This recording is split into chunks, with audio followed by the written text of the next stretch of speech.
has fainted. The main message that we're always trying to get out is we're trying to empower the victims because of the fact that there's so many people that are needing help. There's no one organization that can provide that help on a national level because there's just too many missing people.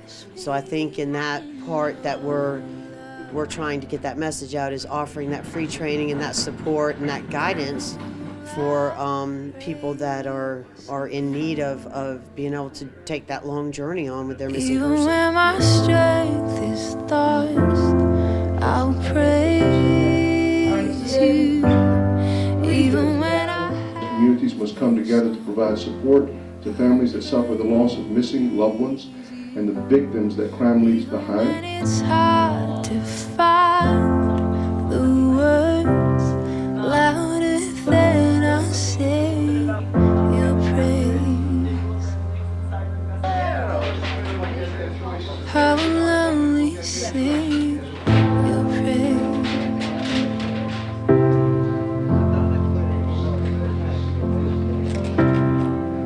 Every year is just a totally new experience. You meet new people, you make new friends, you get to network with old friends, and it's just a very important impact that this conference has, not only for the families and those of us who volunteer, but to the communities that we go back to as well.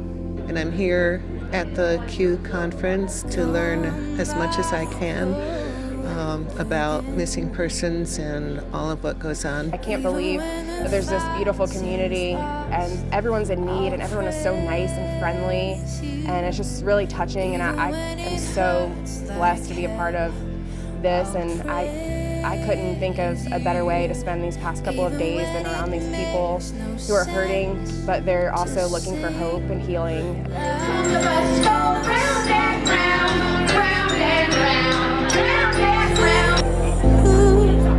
I will only sing your praise. I will only sing your praise. I will only sing your praise. Christy Davis. I will only sing your praise.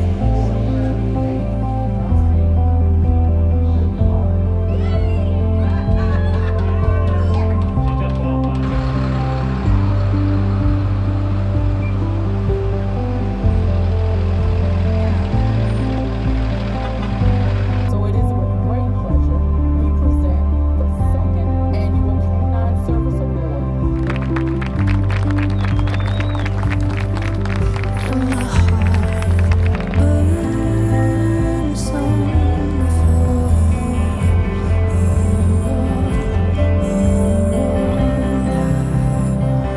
When I tell you time went by, time went by. Now all of a sudden I look up at a picture and show me that picture again. And he was so proud of his attention. After 20 years. As I sit in heaven and watch you every day, I try to let you know with signs I never went away.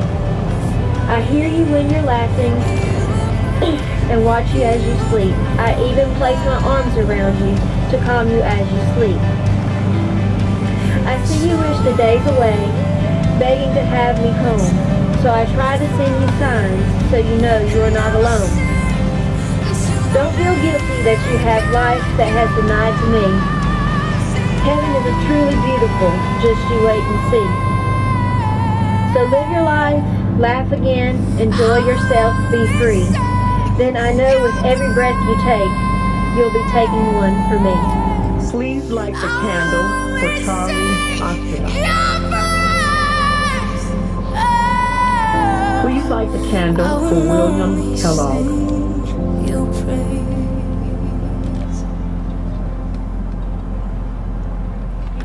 Even when the morning comes, I'll pray. I want to tell you a little bit about him, what you don't know. What you've heard, that wasn't my brother. My brother was the most generous person. He'd give you anything. He would do whatever you needed him to do. It's so heartbreaking. We had hope that he was still alive, that he was somewhere hiding. Maybe that was the case.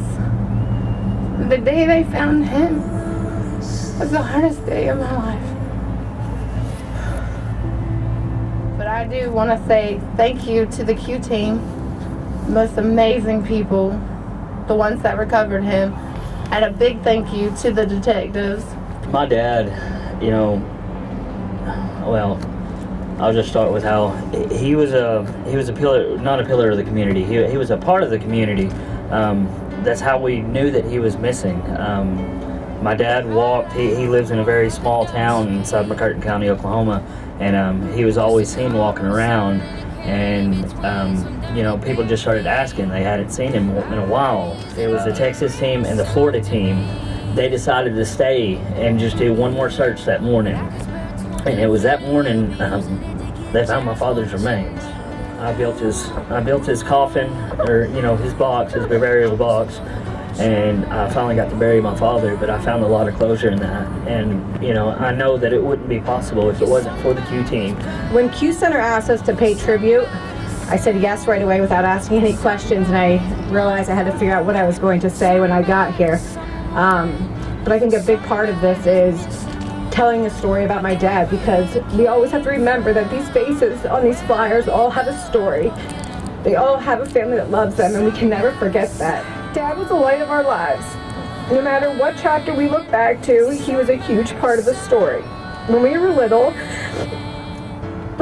I was Daddy's little girl and followed him everywhere I could. Nobody's taught how to handle or deal with the news that your loved one is missing and could be gone forever. When we arrived in Conway to search for our dad, we all still had hope. Our goal was to go find him, get him to the hospital, make him better, and bring him home. The unfortunate similarity that has brought many of us here will never go away or ever get easy. But I hope that this candlelight vigil brings you solace in knowing that you are not alone.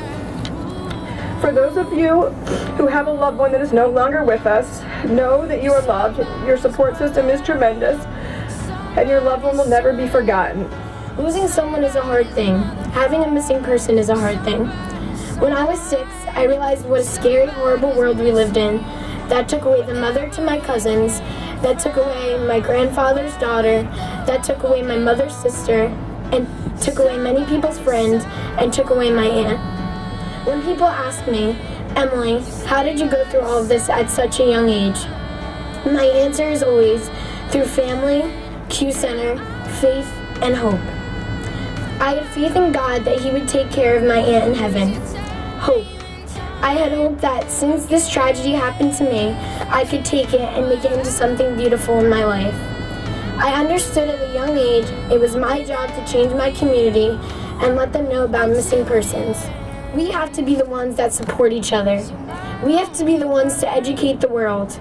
We are the ones that have to stand up and fight for what is just. We are the ones that have to be the voice for the voiceless. We're all still missing you.